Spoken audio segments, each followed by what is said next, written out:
Please be seated.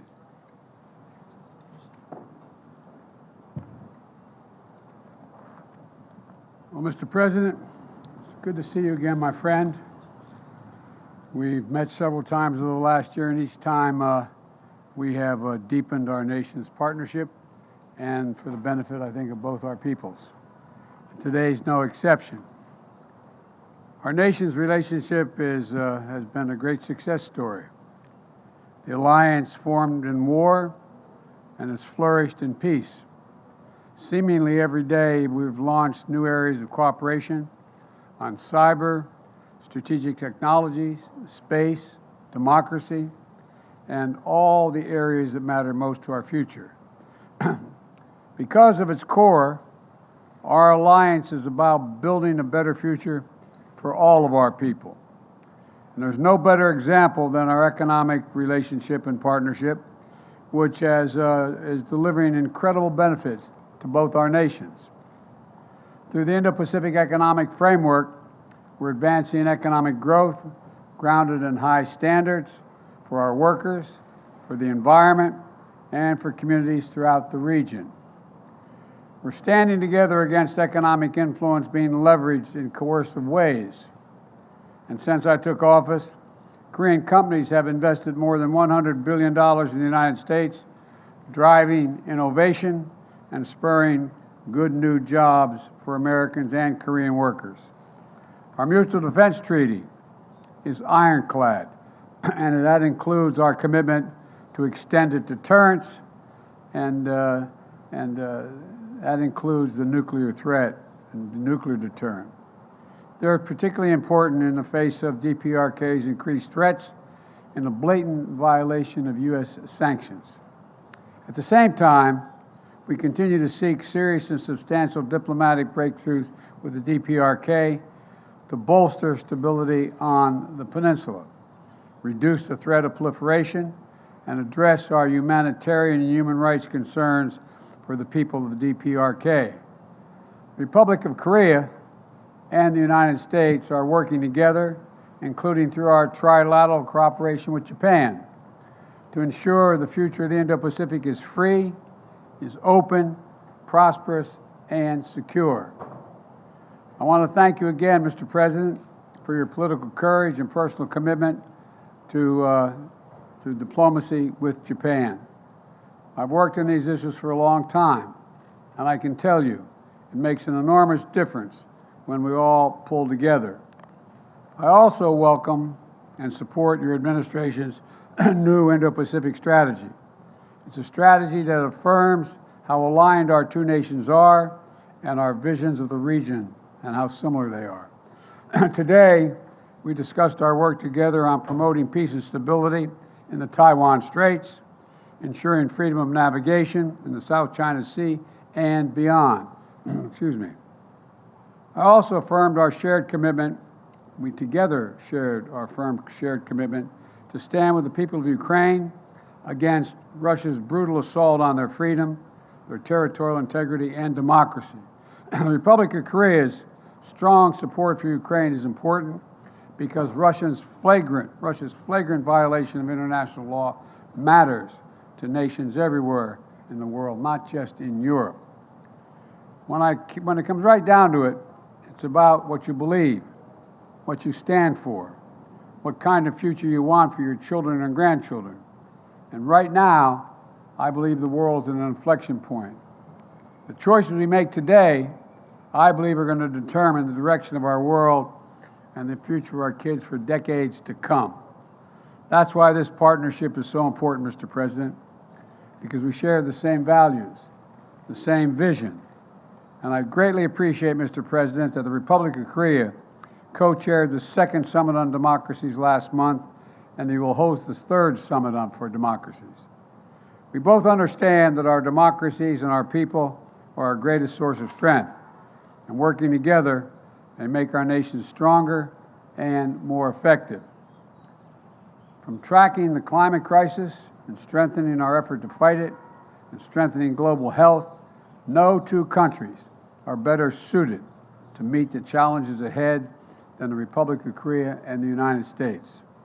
I want to thank you again, Mr. President. for your friendship, your partnership, and all you've done to help build a future of shared strength and success. The floor is yours, Mr. President.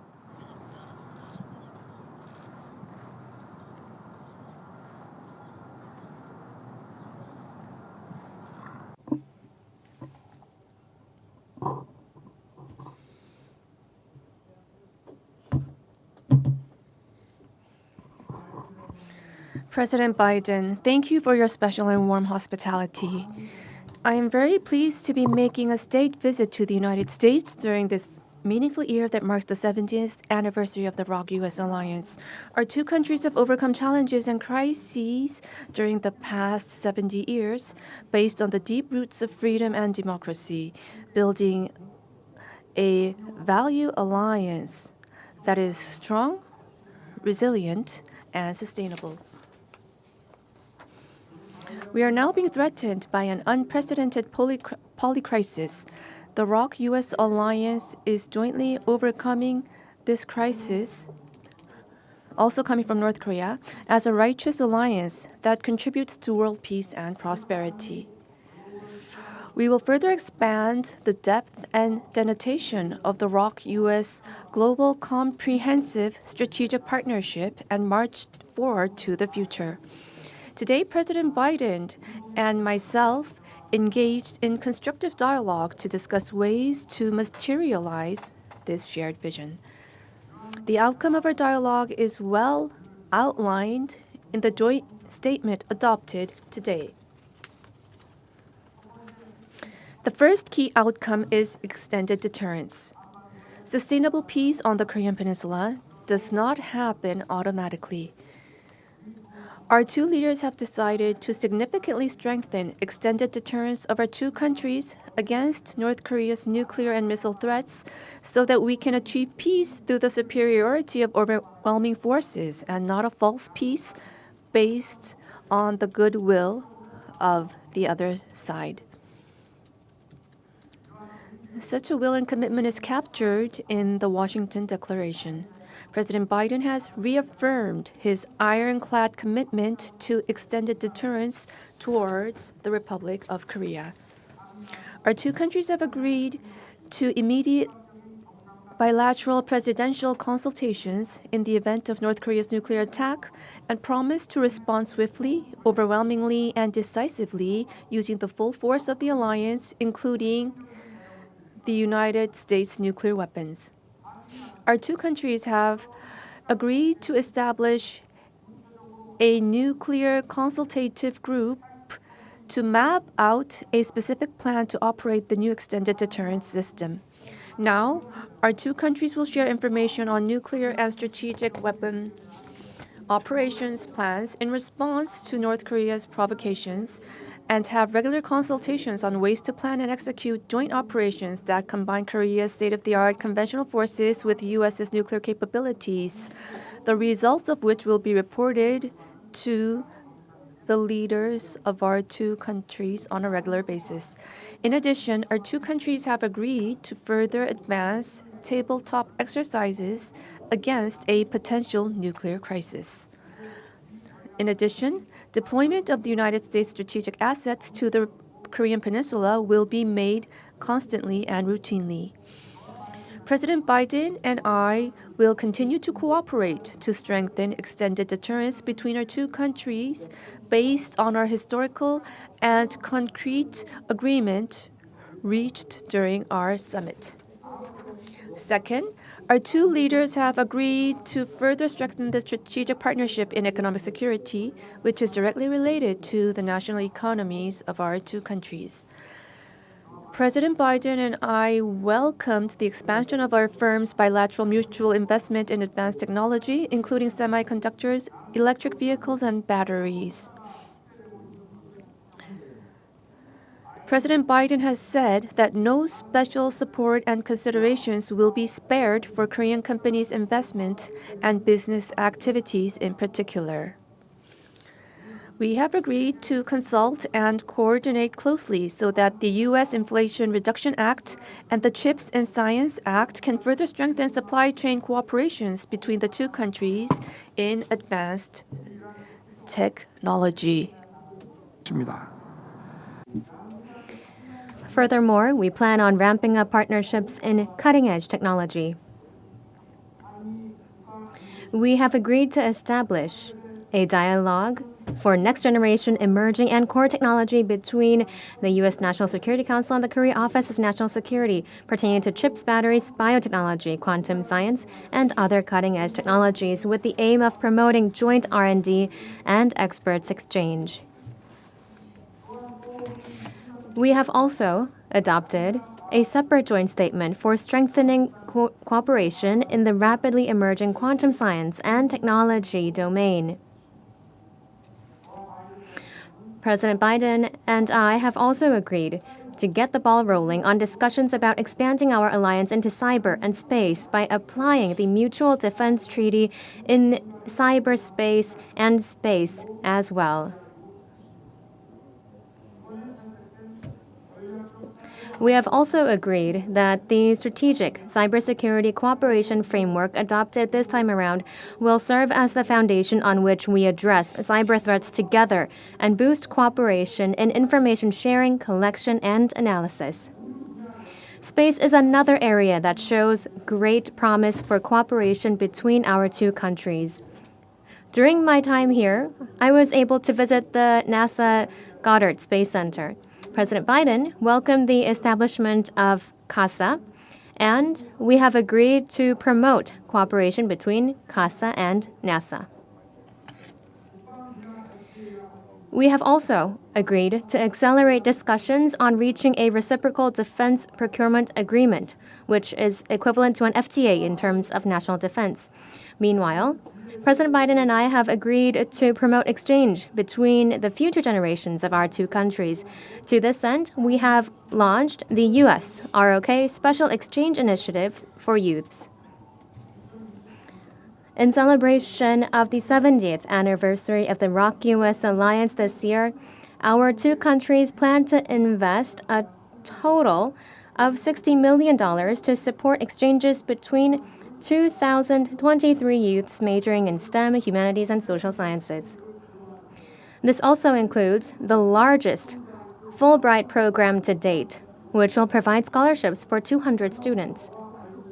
Last but not least, President Biden and I have agreed that South Korea and the United States, as key partners in achieving stability and building peace in the Indo-Pacific region, will put our heads together as we implement our Indo-Pacific strategies to strengthen our cooperation in addressing regional and global challenges. In particular, President Biden expressed strong support for efforts made by the Korean government to normalize Korea-Japan relations. And we have agreed to continue our efforts in strengthening Korea-U.S.-Japan trilateral cooperation. Furthermore, we reaffirmed that the use of force to take the lives of innocent people, an example of which would be Russia's invasion of Ukraine, can in no circumstances whatsoever be justified. In that sense, we agreed to continue our cooperation and efforts alongside the international community to support Ukraine. During this meeting, we also discussed plans through which our two countries can take a leadership role in addressing global challenges such as climate change, international development, and energy and food security. I am delighted that through today's meeting, we've opened up a new chapter for the next 70 years of the ROK-U.S. Alliance. I hope President Biden and I, with the support of people in our two countries, can fully deliver on the blueprint that we have mapped out today with the aim of our founded in the reaffirmation of the value of freedom and our universal values. Thank you.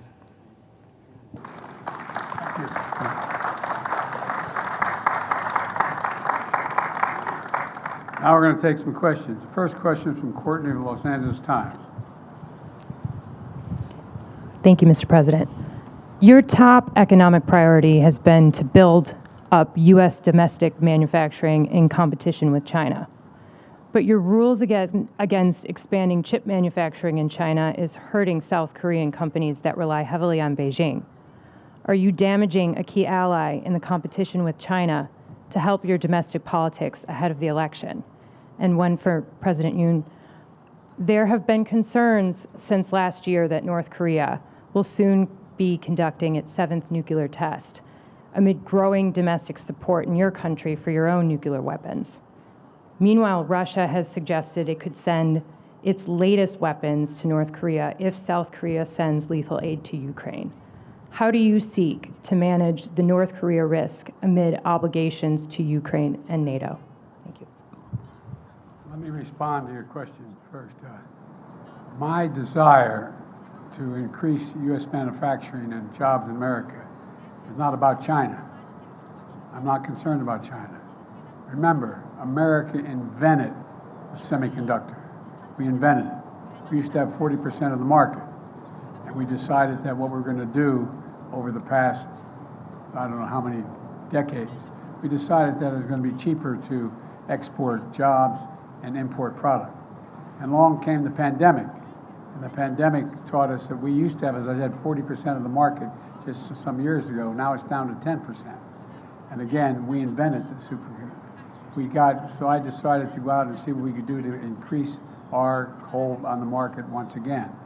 And so what I did was I went around the country, as well as in addition to passing the Chips and Science Act, I, in fact, visited countries around the world. And 2 significant South Korean companies decided they were going to invest billions of dollars in chip manufacturing in the United States. It wasn't designed to hurt China. It was designed so we didn't have to worry about whether or not we had access to semiconductors. For example, during the pandemic, what happened was all of a sudden everybody started to learn the phrase supply chain. A year ago, no one knew what the hell everybody was talking about when he said supply chain. But now they all know. And we lost access to these semiconductors, in which new automobiles in the United States need 30,000 of them just to build a new automobile. And we didn't have them. So we started to invest here. And what happened was when we encouraged the investment through the Chips and Science Act, and now we have enormous investment in the United States, well over $200 billion in long-term investment in semiconductors. And we're rebuilding the economy of the United States with those semiconductors. It's not designed to hurt China. The only thing I did say with regard to China, there are certain extremely sophisticated semiconductors that we have built that are useful for nuclear and or other weapon systems. Those we are not selling. We're not exporting to China or anyone else. And so that's the context in which this has all occurred. In the meantime, we've created thousands of jobs and bringing back a sense of pride and dignity to so many towns in the country where all of a sudden, over the last 3 decades, we found out that factory that had 600 people shut down. The soul of that community was lost. And so I made sure when the semiconductors were coming back that they were not just going to go to the coast, they'd be all over the country. And so we have a significant field of dreams outside of in Ohio, outside of Columbus. We're in Texas, we're in Arizona, anyway, they're all over the country. So it's not viewed to hurt anyone else. We are providing access to those semiconductors. We're a supply chain you can count on. But we are not going to sit back and be in a position where we don't have access to those semiconductors. We are not going to be a place where we're the end of that line. We're the beginning of it. And it's generating significant economic growth in America and not hurting anybody. And by the way, it's creating jobs in South Korea. It's creating jobs in South Korea, not just with SK, but anyway, with Samsung and other industries. So I think it's a win-win.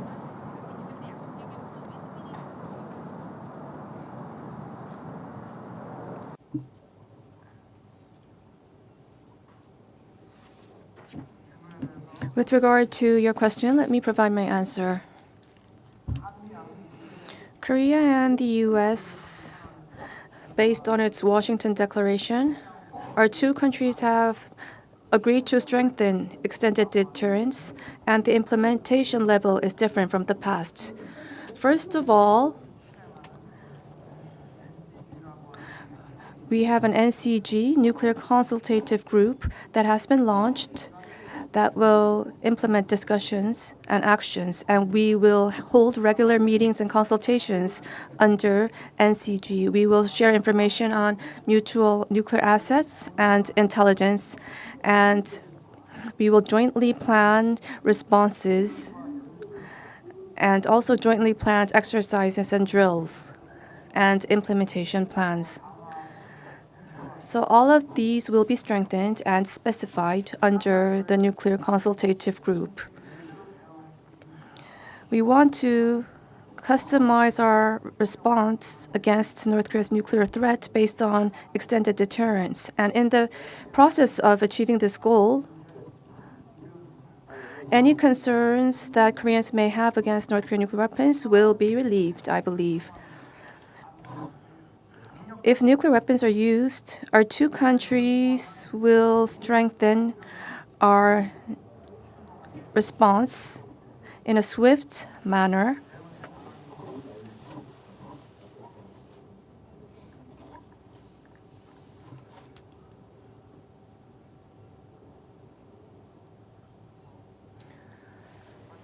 Any further questions to me? Please.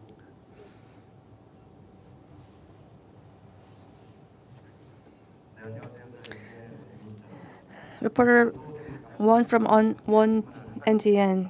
I have two questions for you. With regard to extended deterrence, the NCG that has been formed, how will Korea function under NCG? Any kind of nuclear-equipped nuclear assets will be in function? And to President Biden, Korea is to maintain the NPT and it is to strengthen extended deterrence, correct? So based on your view, do you think this is enough to guard Korea against the North Korean nuclear threat? Thank you very much. 협의 Well, let me address your question about the activities of the NCG. We are going to be sharing information and we are going to be acting jointly. That is the key. I can't talk to the specifics right now about what type of information and what type of specific activities we will be conducting. But however, under the nuclear umbrella, our extended deterrence was a lot lower. So right now, it's an unprecedented expansion and strengthening of the extended deterrence strategy under the Washington Declaration, which will create the NCG. The implementation and the response at this level has never thus far been this strong. So this is a new level of extended deterrence, much stronger, that I can say with confidence. The response that I would give you is that the extended deterrence means that we are having more consultation with whatever action is to be contemplated or taken. And we made it really very, very clear. The ROK has repeatedly confirmed its commitment to the Non-Proliferation Treaty. The Washington Declaration is a prudent step to reinforce extended deterrence and respond to advancing DPRK nuclear threat. Look, a nuclear attack by North Korea against the United States or its allies or partisans or partners is unacceptable and will result in the end of whatever regime were to take such an action. And it's about strengthening deterrence in response to DPRK's escalatory behavior and to deal in complete consultation. And, the idea that I have absolute authority as Commander-in-Chief and the sole authority to use a nuclear weapon, but what the declaration means is that we're going to make every effort to consult with our allies when it's appropriate, if any action is so called for. Certainly, we talked about this and some other things today, but the bottom line here is there's even closer cooperation, closer consultation, and we're not going to be stationing nuclear weapons on the peninsula, but we will have ports visits of nuclear submarines and things like that. We are not walking away from that.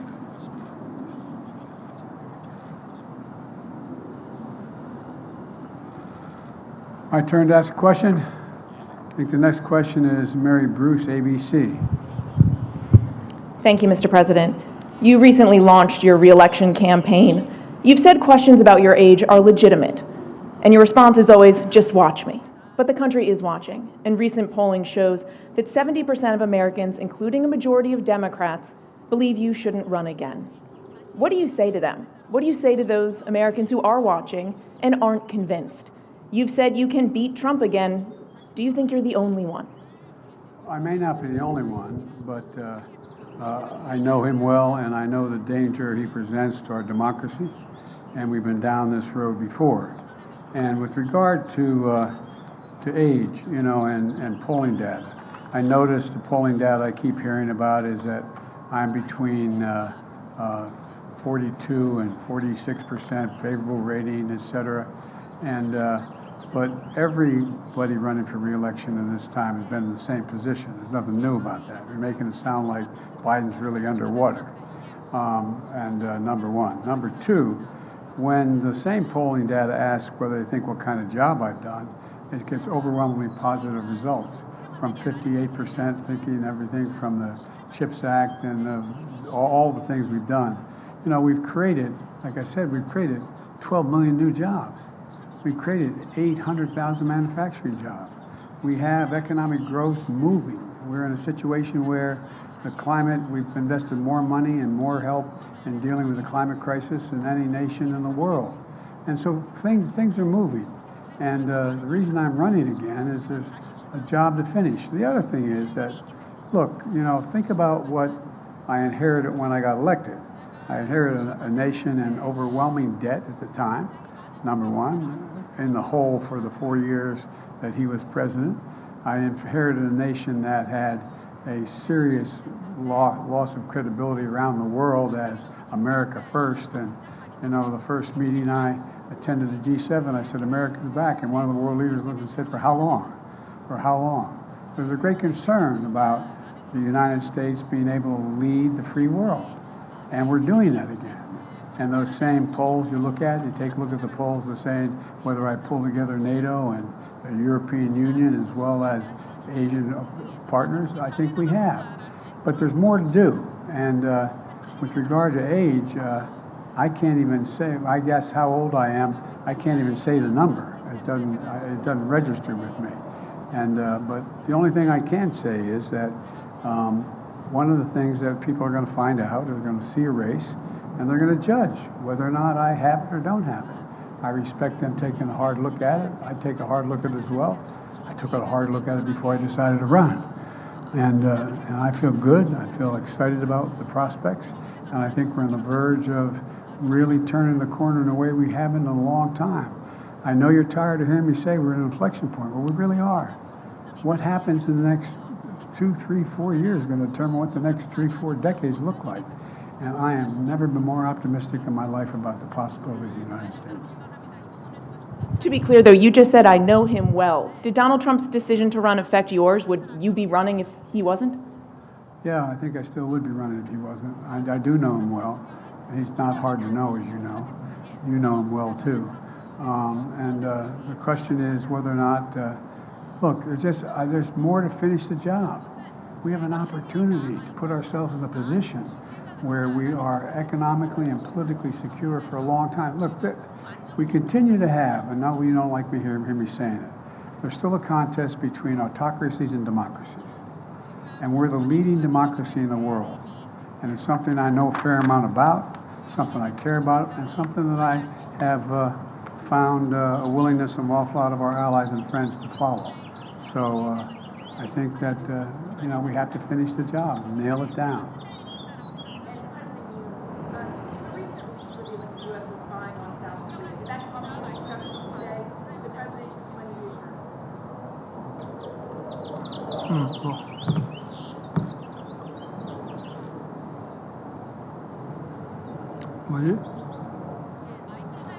You need to repeat the question. The mic was not used. We could not interpret.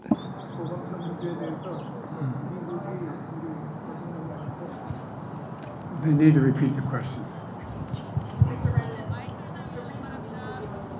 Please use the microphone. We cannot provide interpretation if you do not use the microphone. Microphone. That My kind of apologies. right still Thank on the you. microphone. Did the recent leaks revealing that the U.S. was spying on South Korea come up at all in your discussions? And did President Biden provide you any assurances?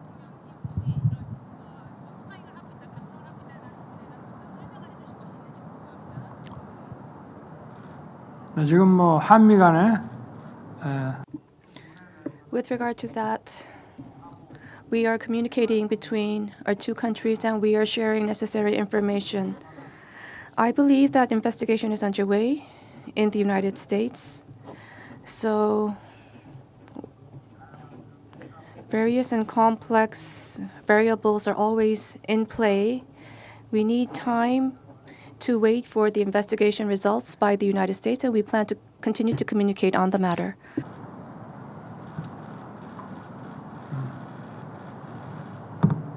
This will be the last question. 예, 질문 주셔서 감사합니다. I'm from Financial News. My name is Kim Hak-jae.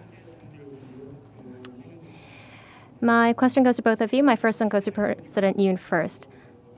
During this state visit, you've said that the alliance has strengthened to cutting-edge industries, to cutting-edge science, and also investments in businesses have been some of the outcomes. These are some positives. However, to each individual of the public, how will this have a long-term impact? What will be the direct benefits felt? And to President Biden.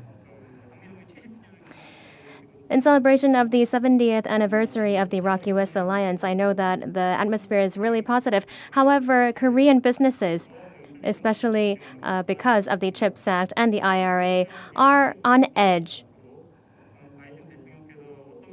What message can you send to the Korean companies to really make sure and tell them that this is not something to worry about? The technology cooperation between the ROK and the U.S. and also in partnerships in cutting-edge industries and science and technology was your first question. So that is about really strengthening the competitiveness of our two countries. And it will enhance the productivity and create added value. High added value. These are the types of products that are going to be produced. And from the perspective of the public, for each individual, in that process, they will reap the benefits wide and comprehensive that will stem from these industries and investments in these industries, for example, from job creation as well. And above all, the future generations will be given the determination and will to take on new challenges and embrace opportunities in our industry so that they can continue to prosper and grow and become more abundant in the future. The reassurance is that it's overwhelmingly in our interest for Korea to do well. No, it is. It's very much in America's interest that Korea do well in the Pacific, very well, because they are one of our most valued partners. And so I think the combination of growing democracies and the democratic institutions as well as their economies is overwhelming in the benefit of the United States, whether it is in South Korea or it's in Australia, in the deep South Pacific. And so I think that there's a reason, overwhelming reason. Plus, in addition to that, we're increasing the number of student exchanges, access to more information between our folks, educating our people, as well as we're going to be cooperating in everything from space to technology to medicine. And so there's so many opportunities we have. And I don't think at least we don't, and I don't think so far, most of the South Korean companies believe that there's somehow a U.S. effort to slow them down, prevent their growth, or anything like that. We'd like to see them grow. And I mean that sincerely. It's overwhelming in the U.S. interest for South Korea to do very well economically. It's overwhelming in our interest because it has. And then lastly, I think we underestimate the example that South Korea sets. Here you have a nation that is significant, but is not a nation of 200,000, 300,000, 400,000 people making the kind of changes it's making. It gives other smaller nations hope to believe that if they have democratic institutions and commitment and impact on industries that, in fact, are the cutting-edge industries, new sciences and technology, including AI and other things, that there's a future for them. And I think that's what this is about. And so we view South Korea's economic growth as a benefit to the United States as well as freedom around the world. Thank you all so very much. Appreciate it. Distinguished guests, please remain in your seats until the official delegations have departed.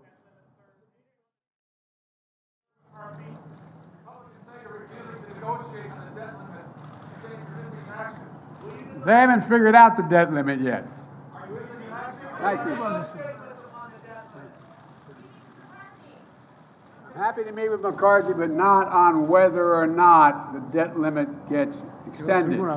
That's not negotiable.